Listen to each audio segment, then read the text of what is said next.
dekat sama rakyat, dekat sama Dudung, malah membenarkan daripada apa-apa yang salah darinya. Tahu Dudung kan, Jenderal Baleho?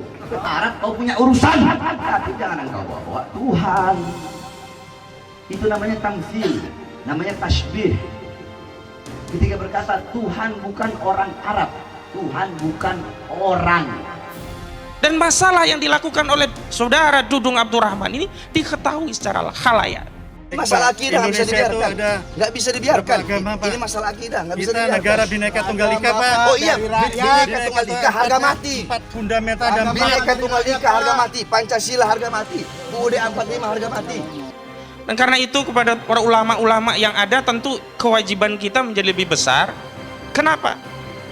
Saya ingatkan ada ungkapan syaitonun akhraj. Pertama, kami hadir di sini dalam komitmen penegakan hukum di negara yang kita cintai ini, bahwa kita selaku warga negara punya kewajiban hukum untuk ikut menegakkan hukum dengan melaporkan satu dugaan tindak pidana, dan apalagi tadi tindak pidananya sudah diketahui secara khalayak. Koalisi Ulama Anti Penodaan Agama laporkan Jenderal Dudung ke Puspomat. Koalisi Ulama, Habaib dan Pengacara Anti Penodaan Agama KUHAP APA melaporkan KSAD Jenderal Dudung Abdurrahman terkait pernyataan Tuhan kita bukan orang Arab. Laporan itu disampaikan Koalisi Ulama, Habaib dan Pengacara Anti Penodaan Agama ke Pusat Polisi Militer TNI AD, Puspomat TNI. Kami, KUHAP APA, yang mengetahui atau menyaksikan telah terjadi dugaan kuat adanya perbuatan pelanggaran hukum atau delik yang dilakukan oleh saudara Dudung Abdurrahman, seorang perwira tinggi yang berpangkat jenderal yang mengemban tugas sebagai abdi negara selaku KSAD atau Kasat, yang tentunya secara hukum melekat pada dirinya kewajiban melindungi tumpah darah Indonesia bangsa dan tanah air, serta seyoginya memiliki kepribadian dan kebijaksanaan yang patut digugu dan ditiru. Namun pada kenyataannya Jenderal Dudung Abdurrahman melakukan tindakan yang sebaliknya daripada kewajiban-kewajiban tupoksinya terkait pernyataan Tuhan bukan orang Arab. Oleh karenanya, dengan terpaksa kami telah berbuat pengaduan atau pelaporan terhadap Jenderal Dudung sesuai hukum dan perundang-undangan yang berlaku.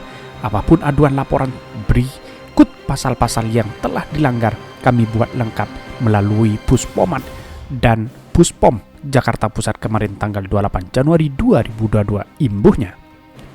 Laporan itu disampaikan terkait dugaan tindak pidana penodaan agama dan menyiarkan berita atau pemberitaan bohong dengan sengaja menerbitkan keonaran di kalangan rakyat. Laporan itu dilakukan atas nama pelapor A. Syahrudin.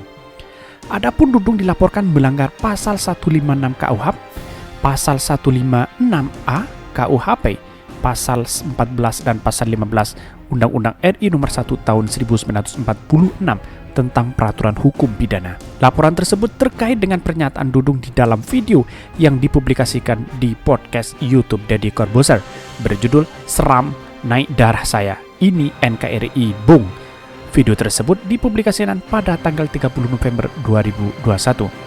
Pelaporan mempersoalkan pernyataan Dudung yang menyatakan, makanya berdoa ini kalau berdoa. Mas, kalau saya berdoa setelah sholat, berdoa saya sih simpel, ya Tuhan, pakai bahasa Indonesia saja, karena Tuhan kita itu bukan orang Arab. Saya pakai bahasa Indonesia. Damai mengatakan, laporan itu dilayangkan Koalisi Ulama pada 28 Januari kemarin dan diterima oleh Agus Parstio. Dalam berkas laporannya, pelaporan menilai secara sadar terlapor Jenderal Dudung menghina salah satu agama di NKRI, yaitu agama Islam. Terlapor mengatakan Tuhan sebagai makhluk yang bukan berasal dari Arab, karena Tuhan Allah SWT bukanlah orang makhluk sehingga tidak terikat pada suku ras tertentu. Lebih lanjut Damai, Hari Lubis menambahkan, selain mendesak pengusutan kasus Jenderal Dudung, Koalisi Ulama mendesak agar kasus penembakan KM50 di Tol Cikampek juga ditindak tegas sehingga membongkar pelaku utama. Harapan kami adalah semoga maraknya peristiwa delik penodaan agama, ujar kebencian dan lain-lain yang dilakukan oleh oknum individu-individu dan atau kelompok yang ada dapat dituntaskan secara due process dan equal dengan penodaan sesuai rule of law atau konstitusional, ujarnya. yang berada di barisan paling depan, lidahnya menyampaikan kebenaran dan seluruh jawarih anggota tubuhnya tidak pernah tunduk kepada kezaliman. Darah-darah beliau mengalir dalam dalam tubuh kalian, dalam tubuh kita sebagai para habaib, dalam tubuh kita sebagai anak cucu Rasulullah Sallallahu Alaihi Wasallam. Maka saya sampaikan, kamu para habaib jangan pernah takut menyampaikan kebenaran dan melawan kezaliman. Kalau engkau takut, maka saya bertanya, bi ayil wajhi batatawajjah bijaddukum Rasulullah Sallallahu Alaihi Wasallam. Idza su'ilta Rasulullah Sallallahu Alaihi Wasallam, kalian para habaib dengan wajah yang mana kalian akan menghadap kelak di akhirat, di hadapan kakek kalian. Ketika kakek kalian Nabi Muhammad bertanya, kenapa kau diam, kenapa kau bungkam melihat darah dagingmu masuk dalam penjara? Itu Habib Rizik bin Syihab. Habaib, dengan wajah yang mana engkau akan menghadap kakekmu Rasulullah? Apakah kau tidak punya malu ketika nanti engkau akan ditanya, wow cucuku, kenapa engkau berpaling, kenapa engkau menjual darah dagingmu, kenapa engkau menggadaikan darah dagingmu demi harta, demi pangkat, demi jabatan, demi tahta, demi kekuasaan? Dengan lidah yang mana?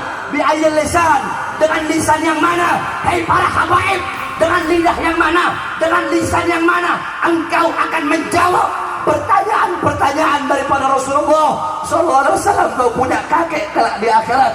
Ketika Rasul bertanya, kenapa kau diam, kenapa kau bungkam melihat agama dihina, melihat Al-Quran dilecehkan, melihat Allah dinistakan? Kenapa kau takut dipenjara, kenapa kau takut dibunuh?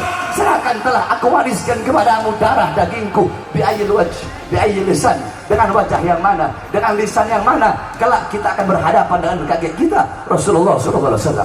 Oleh karenanya sudah cukup selama ini engkau tertidur.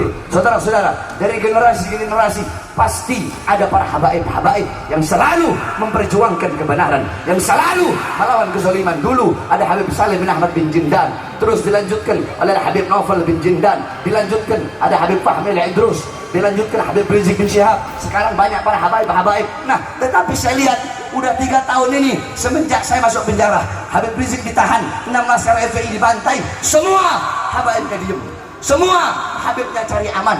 Bahkan ada habib-habib yang malah berbelok kepada orang-orang yang zalim, saudara-saudara. Oleh karena itu, ini wasiat khusus untuk kalian, untuk kita para habaib. Jangan pernah engkau menjual kau punya darah daging demi kepentingan kau punya perut. Kalau engkau menjual darah dagingmu, menjual kemuliaan dan keutamaan habaib, kau jual demi kepentingan perutmu, maka nilaimu di sisi Rasulullah, nilaimu di sisi kakekmu sama dengan sesuatu yang keluar dari perutmu, saudara-saudara. Oleh karenanya, jangan pernah takut untuk menyampaikan kebenaran. Jangan pernah takut. Kini saatnya kalian untuk bangkit. Wahai para pemuda-pemudi Islam, wahai umat Islam, cukup sudah kita tertidur. Cukup sudah kalian mendiamkan kezaliman, bungkam dan diam. Sekarang saatnya bagi kalian untuk bangkit. Buktikan kepada mereka bahwasanya kita tidak pernah rela, kita tidak pernah ridho melihat agama kita, Tuhan kita, Rasul kita, apalagi negara kita dihinakan, dinistakan, dijual, digadaikan. Sekarang saatnya bagi kita untuk bangkit. Wahai para pemuda-pemudi Indonesia, apapun agama kalian, apapun warna kulit kalian, apapun suku kalian, bangkitlah kalian, sampaikan kepada mereka, para pengkhianat-pengkhianat bangsa. Bagi kami NKRI harga mati, bagi kami Pancasila harga mati, bagi kami Garuda dan Merah Putih adalah harga mati. Maka kami bersumpah demi Allah, selama tangan kami selama darah kami masih merah, selama tulang kami masih putih, merah putih, maka selama itu kami akan bangkit, tegak berdiri, tidak akan berhenti sampai mati, tidak akan mundur walaupun hancur demi bangsa dan rakyat Indonesia. Kami akan melawan kalian, wahai para pengkhianat bangsa, sampai titik darah penghabisan, saudara-saudara. Saya tanya semua yang hadir, siap berjuang? Siap berjuang? Siap bangkit melawan?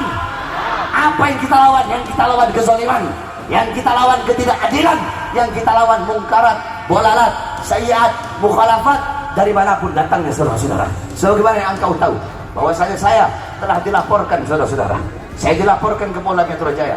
Ada 2 atau 3 laporan, saudara-saudara sekalian yang dimuliakan oleh Allah. Disangkanya penjara bisa membuat kapok Bahar bin Ali bin Smith. Tidak, saudara-saudara. Tidak, saudara-saudara. Saya orang-orang bertanya, Habib, bagaimana Habib baru sebulan bebas, Habib sudah dilaporkan lagi? apa dengan 2 laporan. Apa saya jawab, saudara-saudara?